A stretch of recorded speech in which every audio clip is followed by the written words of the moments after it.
everyone, Matt here. It is Wednesday. That is the main event time where we go over our main topics for the week. So if you're watching or listening, this is the meat and potatoes of the episode. If we happen to have any news to discuss as well, that's where we'll talk about it here.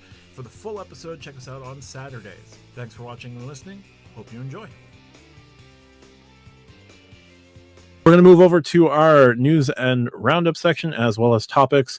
This week, no news of particular import. Holidays have ended. We're going to start seeing news for quarter one soon, but what that will be, who knows? So we're going to jump over to topics, and we're going to have Tariq kick off our topics for this week.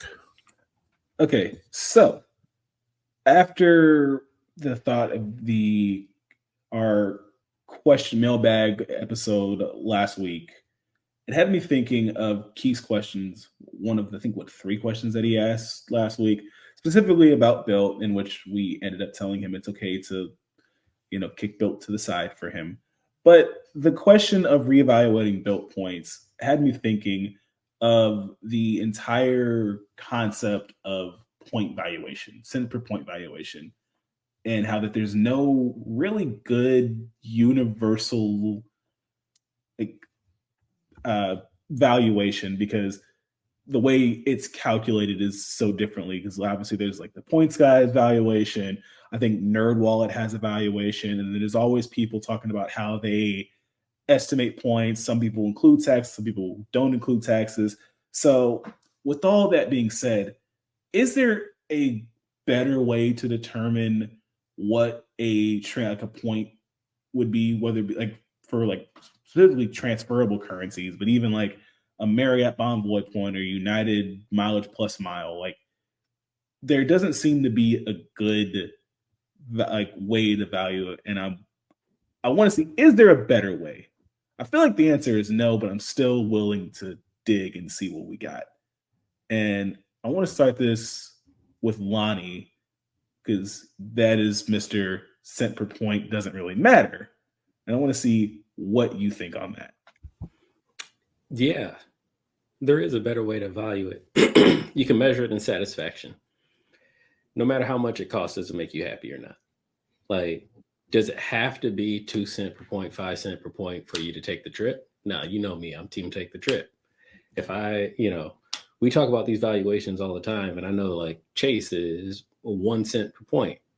Amex also transferable, 1 cent per point. But then you get into Hilton and IHG, which are 0.5, and United yeah. So IHG, Hilton, most hotel currencies are half a cent. Most airline miles are usually around the 0.8 cents on average. They go up, they go down, and all this other stuff. But if you look at it from a quantity standpoint, for most of us, especially the addicts out there, it's the ones that got, the itch. I need another card. I need another sign-up bonus. If you're sitting on 800,000, 1 million points, total 2 million points. I remember seeing in somebody's live recently, yo, I got 2 million points. I'm like, okay, what are you doing with them? Oh, I didn't get 2 cents per point. Nothing. They're not worth anything until you use them. You're right, Keith. They're not worth a single cent until you use them. And sitting on them ain't going to do jack diddly for you. But you know what is going to do something for me? Taking a break, hopping on a flight, going to Hawaii, going out of the country, getting another stamp in a passport. That is actually going to do something for me. And if that costs 0.6 cents per point, then so be it. And at the same time, who am I, or who are anyone to value the dollar for somebody else? I have no right to tell you what to do with your money. I have no right. If Key wants to buy something and I'm like, yo, you're paying too much, that's none of my business. It's not. It's none of my business. If that's what she wants to do with her money, that's what she wants to do. So these points are yours. You earned them. You can do whatever you want with them. You shouldn't listen to me, Matt, Tariq, or anybody else on YouTube that says you shouldn't take that booking because you didn't get, 3 cents per point. Screw all of that. Honestly, just do whatever makes you happy. Take the trip. And I guarantee you, at the end of the day, you're going to figure out how to get the most value. And value does not always mean financial. Value can be something else. Value can be an experience. Value can be a moment. In my case, value can be a memory.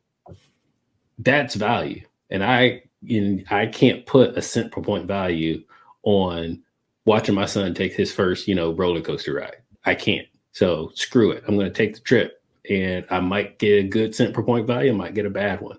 But you know what I'm not going to do? I'm not going to be sitting at home talking about calculating cent per point value.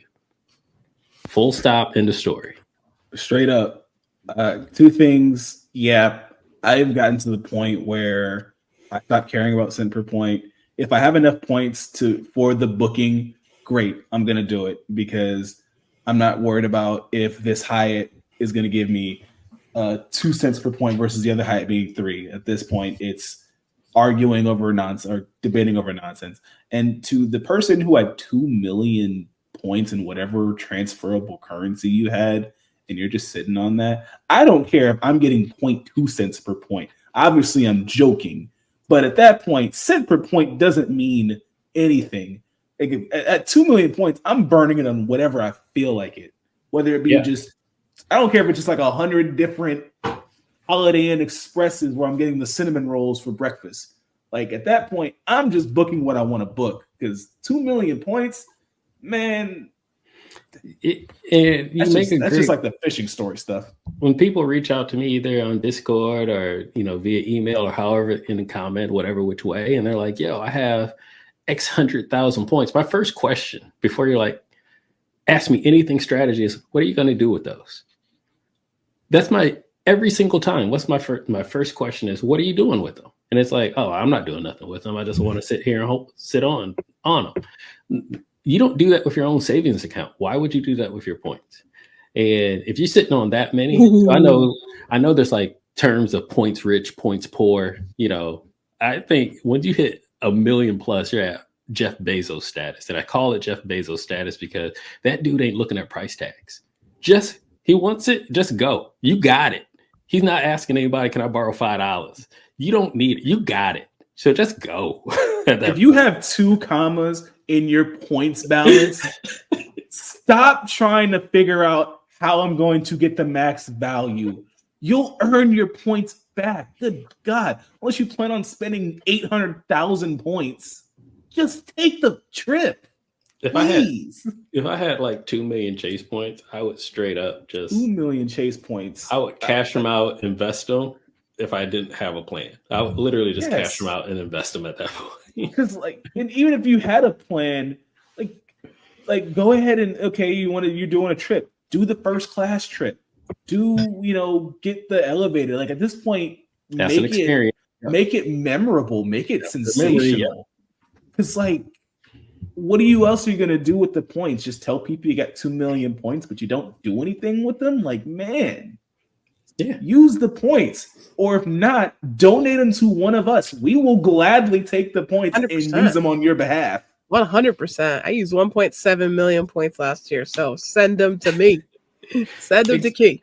Yeah, and I think you hit the nail on the head. Like I said, take the trip, get the experience, get the memory, but just go.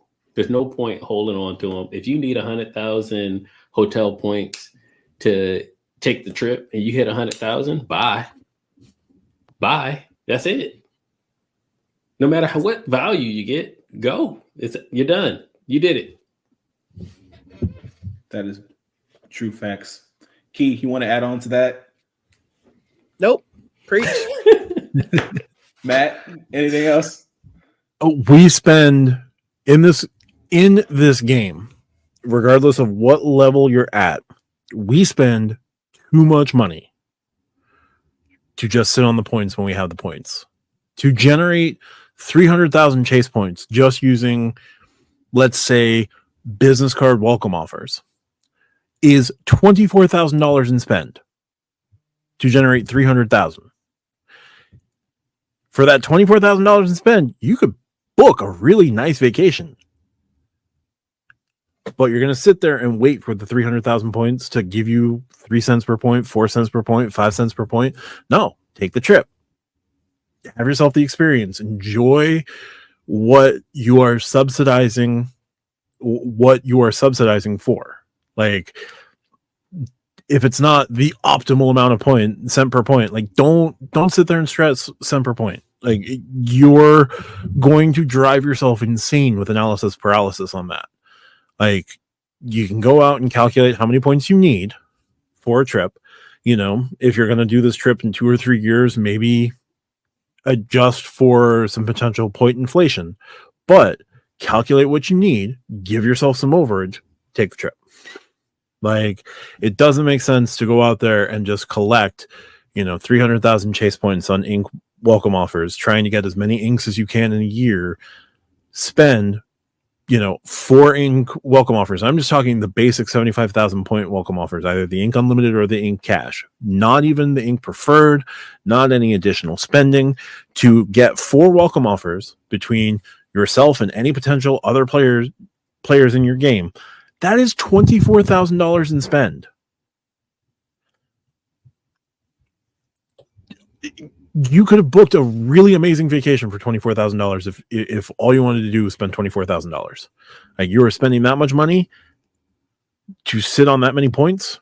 Don't do that. Transfer them out. Get yourself a nice time. And if you're not going to transfer them out, send them to one of us. We'll have some fun. Even 100,000 points, like, I'm good. So at this point, slide me 50. So also to add on that, for the flip side of the coin. So like I say, I'm always going to be team take the trip if it's low. Matt, you and I have even talked about using how I introduced and said I've used the United Award shopping portal to buy things using United Miles, which is under 1 cent per point. I think two fellow creators that have been very open about their redemptions. Joe Barretto cashed out his points to put a down payment on a Tesla. Spencer Johnson cashed out his points to buy his computer, which helped, his YouTube channel take off. I would also add that just because I say, if it's not at 2 cents per point, 3 cents per point, just take the trip and just take the hit. You can also plan to make sure that it is at that, redemption level that you're looking at. As I mentioned, if you want to plan 8 months out in advance in the off season, you're going to get a better cent per point value than the quick trip I want to take 2 weeks from now. Yep. That can work in your favor. And the way that you plan, can also benefit you as well. It's almost like by planning, it's kind of like when you walk through a parking lot and you find that $5 bill in the parking lot. We all done it before. But it's like, imagine you knew exactly where that $5 bill was. You could go to the parking lot that day at that time and just go pick it up. That's what planning does. If you want to make sure you want to get that 2 cent, 3 cent, 5 cent per point. It is possible if you plan. My point is, don't just not plan. Don't just not take a trip because you didn't get it when you wanted it. Plan. And then you can plan to get it when you want it. Simple enough. Yep. I think that definitely. We may have a new rule in the Discord coming soon regarding conversations about cent per point. You might be in timeout if you talk about cent per point too much, especially if Lani has to come in and just say, take the trip. After 2 times, you're going in timeout. I don't mind the conversation, to be completely honest. I'm happy to have the conversation, but don't have the conversation if you don't have a plan or a purpose behind the conversation. Like, if you just want to sit there, if I'm like, yo, I did this and I didn't get 2 cents per point, and you want to sit there ratting on me, what are you doing? Where'd you go? What did you just, what was the cent per point value of the trip you just booked? Oh, you didn't book one? You're just sitting there doing my math for me? Great. Send me an email. I'll read it while I'm on vacation. Yep. Man, didn't expect that one, but got a little spicy, Lani. Cool. All right, I think I'm good with my topic. Who's next? All right. Lani, we'll have you take the next topic. Cool. So I'm going to bring it down a couple notches. It's a little hot in here. But so I just came off holiday travel. I just stayed at a Hilton property and I had a customer service issue. So I booked the hotel via Amex travel portal because it was cheaper than booking directly with Hilton or through my Hilton discount or through my new Inspire card. It was cheaper just to book it through Amex. When you do that, the FHR, Fine Hotel Collection, I think it's called, if it's not like the gold card, it's just called Hotel Collection. Keep me honest here, Key. You prepay for the trip. Now you can't, if you're paying cash, in my case, I was using my points, of course, but if you are paying cash, you can hold it, reserve it, put a deposit. But in my case, if you're going to use like FHR, it has to be prepaid. And if you're going to use points, also has to be prepaid. In my case, I prepaid, I used my points. I get to the hotel and I got, by that time, so when I booked, I didn't have a Hilton Aspire card. And when I showed up to the hotel, I did. So I'm like, yo, it's already prepaid. We need a credit card for incidentals. Perfect. Boom. Take my brand new card where I'm going to get 14X. I know I'm going to have to pay for parking. Of course, I'm going to ask for that to be waived. But when they did that, they didn't just take the incidental deposit. They also charged me for the room again on my Hilton card. Yeah. So I was instantly like, I need to speak to the manager. Someone needs to rectify this. Now, for anyone that books anything at any time, the first thing I would say is be organized. So I have Google Drives. The second that email comes into my inbox, I PDF it. I put it in my Google Drive. So every trip, every single year for every single trip that I take. So it's like going home for the holiday, going to Spain, going to Orlando. Every single trip has its own folder, and I put the hotel in there. I put the flight confirmation in there. I put the rental car confirmation, everything that I need. So I had all my paperwork, and I'm like, I've already paid for this. Here's the proof. It came from Amex. Here's my credit card statement that says that I paid for it, because Amex actually puts it as a dollar amount on your credit card statement, even though they take points away from you. So here's my credit card statement that said that I paid for it. And here's my app right now that says you just charged me X $100 for this room. I just got double charged. How are you going to take care of it? Now, long story for a short question, and that is, one, they took care of me. So it has been rectified. It took a couple of days. The manager was off the first day, and then I had to go back down to the front. Every time I walked out the hotel, I stopped by the front desk and asked, like, y'all are going to take care of this. This is a couple $100. I'm not paying twice for this. But they finally got back to me via text message. We had a conversation. I sent them my documents again, so that way I had a paper trail saying that I physically showed it to them, or I gave it to them or whatnot. And then they instantly took care of it. And now it's, like I said, they refunded my card and all that other stuff. Now, the process of it all was a negative experience, but a good customer service experience. And my question to any of you are, have you had a good or bad customer service experience that have like deterred you or made you lean into a certain brand or a certain property in any particular way? So if anyone else had an experience like this, positive or negative? And this time, Key, I want to start off with you. Yeah. Thank you for sharing that story. I'm glad they got it right. Honestly, that's really refreshing, to be honest. Yeah, I love brands that do the little things right. And that's really how you win me over. So when I say that, let's just say, right, can't check into my room early because, maybe my flight got there too early, room's not ready. If I head over to the bar or head over to the restaurant and I order something, and then the next time I come to that bar, they're like, you want lemon water? And it's just like, they already know. Like, I love stuff like that. That's how you get me forever. So lemon water or lemon drop? Yeah, I was just giving an example. I didn't know if it was like dry January or something. I don't know. Ain't no dry January on this podcast. I'm always dry. Y'all know I don't drink alcohol. I'm always dry. Tariq, what about you? Any type of experiences, good or bad? So fortunately, I have not had any bad experiences, because if I had an experience like you, Lani, I'd probably not be at that hotel anymore, because I would have acted a fool. It would have got me bent trying to charge me twice for that. Good experiences, I'm partial to the Hyatt Regencies. The two Hyatt Regencies that I've stayed at, the one in Chicago, they gave me, the credit, 33rd floor, loved it. That's a good one. Yeah, it was beautiful, man.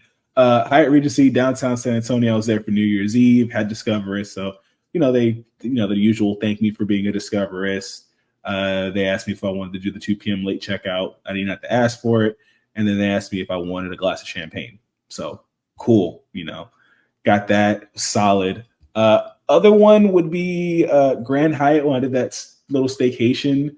When I checked in, I didn't have status, but they offered me a margarita at check-in. And I was like, yeah, why not? So things like that, little amenities. And then I like when I can check into the hotel or when I'm in my room and it'll say like on the screen, like welcome, and it has your name. And then if you have status, things like that. But aside from that, I haven't had anything that like really stood out, but I'm still traveling a lot. So we'll see. Hopefully it's more on the good, because if it's a Lani experience like that, I might act a fool. And I don't want to act a fool, especially when I'm out of town. You gotta allow them to fix it, though. I mean, don't just come off hot.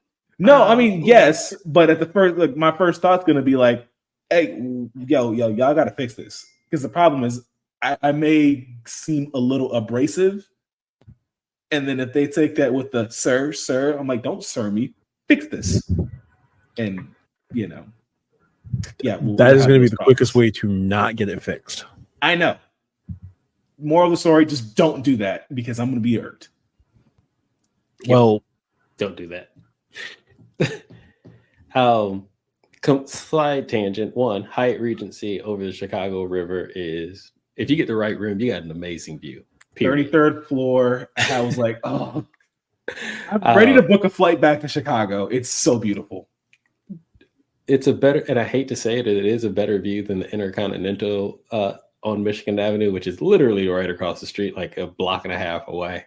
But it's the building's just facing the wrong direction. But slight tangent. The Hyatt Regency in San Antonio, is that the one that has the lazy river in the shape of Texas in the back? I don't think it has the lazy river. The Hyatt Regency San Antonio is the one right across from the Alamo. Well, now they're doing construction, but they have a river level. So you go down below the lobby and they have direct access to the Riverwalk on that hotel. Okay, then I'm thinking of a different one. I was like, man, me and Tariq have like crossed paths in different timelines before. But anyway, Matt, experiences, good or bad? So far, most of my experiences. Now, I'm going to preface this with doing this on the points a mile side and like experiencing status for the first time. I've had no negative experiences so far. Like the worst that I can think of is like a Hilton kind of just like threw water at me as I was finishing my checkout process because they realized that I had status and like I was entitled to a bottle of water or two. On the Hyatt side of things, there's some Hyatts that I've been to where like they're just like, oh, you need another bottle of water? Go for it. Take it. We don't care. Take all the water you want. Does that really win me over? It's nice. And I didn't even really have, I don't even remember if I had status with Hyatt at that point, but like now with status, things have been good. I have not had a situation to the extent that you've had, Lani. If I had had that in New Orleans with my stay at the Eliza Jane, I'm not sure how that would have played out. But like my time at the Eliza Jane, really nice. I had to go down at one point and just like ask for extra, what was it, like just extra stuff for the room. They were really prompt with it. All those experiences, all those nice little things have been nice and easy. Maybe my biggest complaint was the week in Detroit that we spent. We spent it at a Hyatt place, and there was just like at no point was there any housekeeping done for that particular stay. But like when we went to complain about it, they did mention they'd been severely understaffed. Kind of makes sense. I didn't think at that point to be like, hey, is there any way to like get any extra points out of this, or like ask for some form of like, you're not living to the expectations. Now, am I going to hold that against them? No. Hopefully the next time if we go back to that particular Hyatt, they'll have it fixed, like, and be staffed. But if they don't, I don't think I'm going to that particular Hyatt next time I go to Detroit. I'm probably going to stay at either another Hyatt or a different hotel chain or something like that. So I've had like little negative stuff here and there, but really nothing to that level, and not having to have like that get fixed. But so far, like things have been okay. And if there's been anything negative, it was just like it wasn't any water off my back, really. But so far so good. And then early on, I stayed at like an IHG and another Hyatt that I booked through the travel portal, and I forgot the rules that if it goes through the travel portal, you get nothing. Good day, sir. And so, yeah, that was a bit of a pain. But otherwise, it's been okay. Glad to hear it. I will also add for all you viewers, because 2 of my co-hosts tonight have said they would have acted out. Please don't act out on the staff. They are just there to do their job. They didn't charge you. They didn't cause the issue. They will happily try to help. Yeah. Please act like an adult. Yeah. I will act like an adult. Let me just add that. Obviously, I was exaggerating a bit, but yes, I would have been thrown off and been like, "Hey, you did this. Can you fix this?" Yeah. Yeah. And like I said, it happened when I checked in. So I had like 4 days at the hotel for them to fix it while I was still in the hotel. Like I said, every time I like left or came back in, I would walk back. I could tell you the name of 3 people that worked in the front. So I'm just like, you got an update for me? No? All right. Well, I'll see you in the morning, you know? Yeah, because I wouldn't be able to even go through the first day without them fixing it. I would have been so like stressed out about it. I mean, I could have stood at a desk, or I could just gone on with my day and let them do their, like I said, I handed them all the information. They do have to do their due diligence. They have to investigate, try to find out what happened, where the problem was. And then worst case scenario, like I said, I had all the documentation. I could have just called Amex and been like, Amex, you just double charged me. And both cards are Amex cards, my Platinum and my Aspire card. So Amex probably would have took care of it even faster, but I left it with the person that caused the issue, or the brand that caused the issue in the first place. But please don't yell at staff. No, no way would I. I haven't yelled at staff. I haven't like gotten to that point. Like, yeah, in terms of like that one Hyatt place where there was no housekeeping, it was just like on the third day of the stay, it was, hey, what's going on with this exactly? Just because we had run out of a lot of stuff by that point. I promise, I'm not yelling. I've worked 5+ years of retail and customer service. I have enough sense and enough empathy for those people, because they deal with idiots probably worse than what I could even think of. So one of my favorite things on how I act in public is no matter how bad of a day you are having, it ain't as bad until you meet somebody having a worse day than you. Yep. No, absolutely. Also, side note, before we go, and I get caught up on that. The worst part, not just hotels, if you're going to act up, the last place you want to act up is in an airport. Dude, for the love of points, miles, and travel, that is the last place you want to act up. Those are some of my favorite YouTubers. I watch those police body cam videos of people acting out at airports. I'm like, oh, you just got you a one-way ticket to the no-fly list. And Tariq, I know now we're really going off on a tangent. Yeah. Why are they always at DFW? Oh my gosh. Watching all those videos, I'm like, okay, cool. That's another reason why I don't want to go fly American. Them or Spirit. They drag them outside. You see that long cement curved rail. I'm like, that's DFW. I just look at the badge and I see the DFW airport and I'm like, come on. Another one. Or I see the flight and it's a white and I see the American, or God help you if it's that yellow school bus in the air. And I'm like, I just had to act up on a Spirit flight. It's a cheap plane. You get what you pay for. That's the problem. They didn't pay for it. Fair. Moving on. There we go. All right. So I'll take the last topic of the evening. I'm going to preface this with recently it's come to light that the company Honey has been paying for spots on YouTube with various other creators and influencers. And it turns out that Honey was paying for the influencer to push the product, give out the influencer's promo code, and then when customers approaching whatever website and utilizing Honey and trying to give back to to the influencer of choice, Honey would step in at the last minute and switch out the code from the influencer's code that they gave you, whether it is, I don't need to name any, but you know the big players on YouTube who've pushed Honey over the years. Honey would go in and switch their code at the last second to a Honey specific code. This is blowing up. Now, Honey isn't something that we really think of too much in the points and miles game. It's one of like 17 different cashback services or 17 different couponing services that we can name, right? But there is something that has concerned me with this, and I'm curious if anyone thinks that, you know, with this particular scandal, if there's anything in the points and miles space that could come home to roost. And not to say that they would, but like the biggest actor I can think of here would be Rakuten, right? Is there any worry about a Honey-like scandal coming over in points and miles, whether it is with referral links or anything like that, that we have to be aware of looking forward? Whether it's Rakuten or Top Cashback or anything like that, is there something to be concerned about for those of us in the points and miles space? And I could be completely off.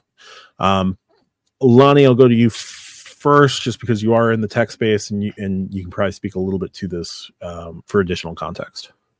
Yeah. So yeah, this Honey thing is wild. Where even I've talked about this before. I'd prefer Honey, and as from a consumer standpoint, I'm not too burnt from the situation.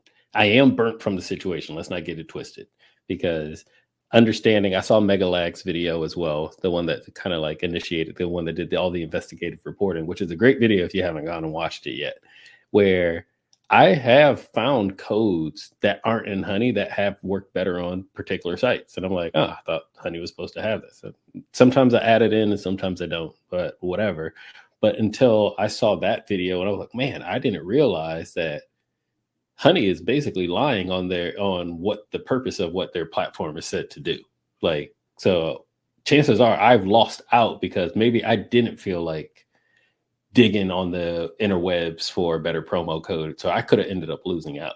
Now, the larger aspect, as you were saying, is those creators. And it doesn't matter if it's, you know, a Mr. Beast, a Marquez Brownlee, or, you know, Mr. Who's the Boss, or anyone else that promoted them, because the four of us, anyone, can just go to Honey and become an affiliate.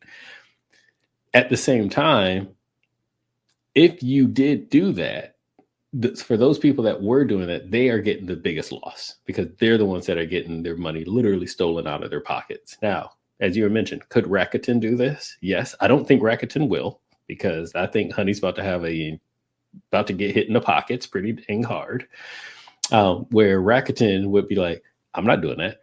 I do not want that hot potato right now. So I would say, like, going forward, no, we shouldn't see an issue if it fell into our space from an affiliate standpoint as creators. So if we're just out there doing it, you know, we all sing for our supper. You can go to any of my video descriptions. I got a list of Amazon links for all the gear that I got. They're all affiliate links. I mentioned my referral links for my cards. You know, you sign up, I'm getting points. I say thank you in advance if you decide to use them almost every single time.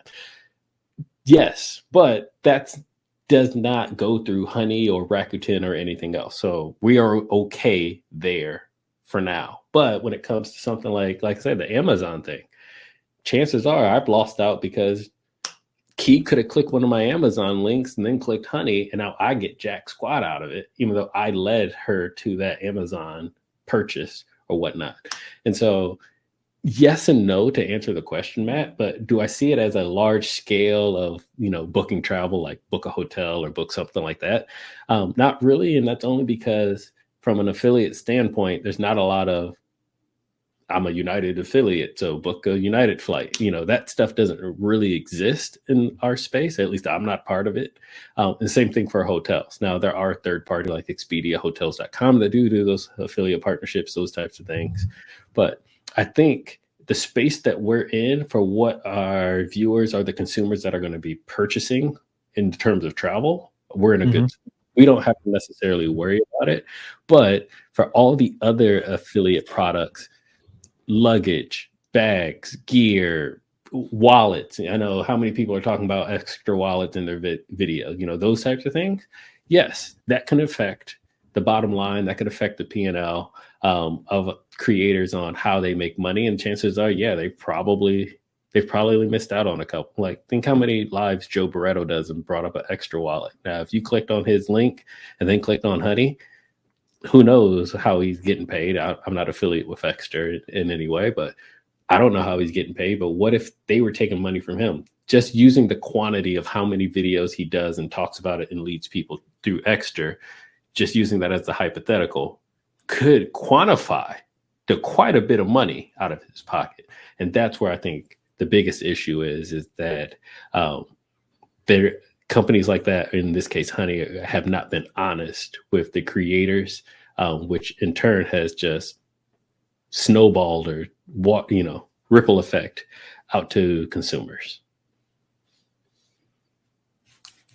That makes sense. We may have not lost anything directly, but maybe indirectly or like second or third hand, and not to necessarily worry about the Rakutens or United mileage shopping portals or shopping. Well, there's no affiliate link for shopping through Chase, but Capital One shopping or anything like that. So, all right. Tariq, any thoughts here? Yeah.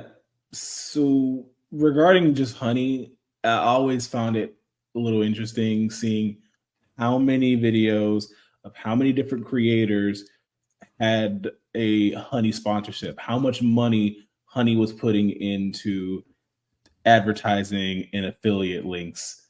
And like that always was a little suspicious because like this is like heavily marketed type of things. Like, and it almost seemed like the too good to be true. And quite frankly, I use Honey. I think I have it downloaded on like my Chrome browser. And I found it to be kind of unreliable with the different coupon codes. As a matter of fact, I don't think I've really saved anything. I might have got like a small handful, but it's not that great. And then the fact that they're screwing over their affiliates on that just makes it it adds on to that. It just seems like it was just going to be a problem from the beginning, just of all the money they were dumping in the marketing. Like Lani said, I don't see that happening with like Rakuten. Honey has just got a huge amount of bad press, and it's only going to get worse if they go down and start peeling the layers of this thing. So I think our more reputable Rakuten shopping portal of choice, they're going to look at that and be like, nah, we want no parts of what Honey's doing. As a matter of fact, I think the only portal that I've seen that does something similar to Honey on like the coupon codes has been like, I think like Capital One Shopping does that. And even then, I don't even think I've used it that well. So good luck, Honey. Yeah. I don't want no parts of that.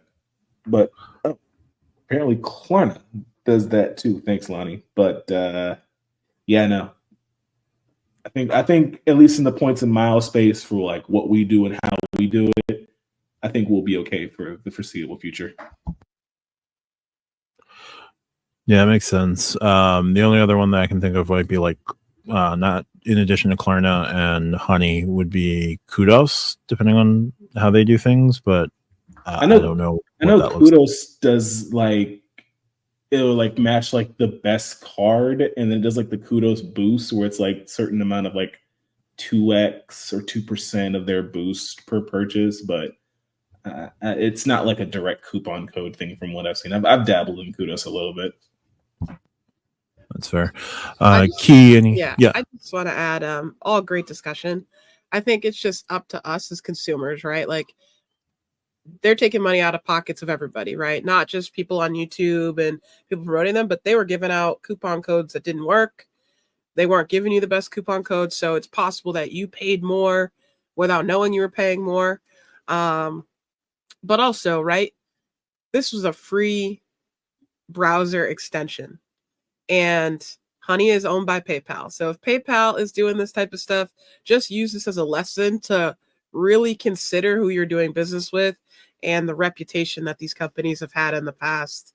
Not saying they can't change, but just saying. I will add on that, Key, but Honey existed before PayPal acquired them. We just don't know how long this also happened, but now PayPal's in it now too. Problem now. Ooh, yeah, Yeah. PayPal. problem. Look, Now I don't PayPal's know in it whether regardless of whether or not PayPal had anything to do with it, they are roped into it, and they're getting some bad press for it. Because you're right, it is definitely PayPal Honey now. No, it's PayPal problem.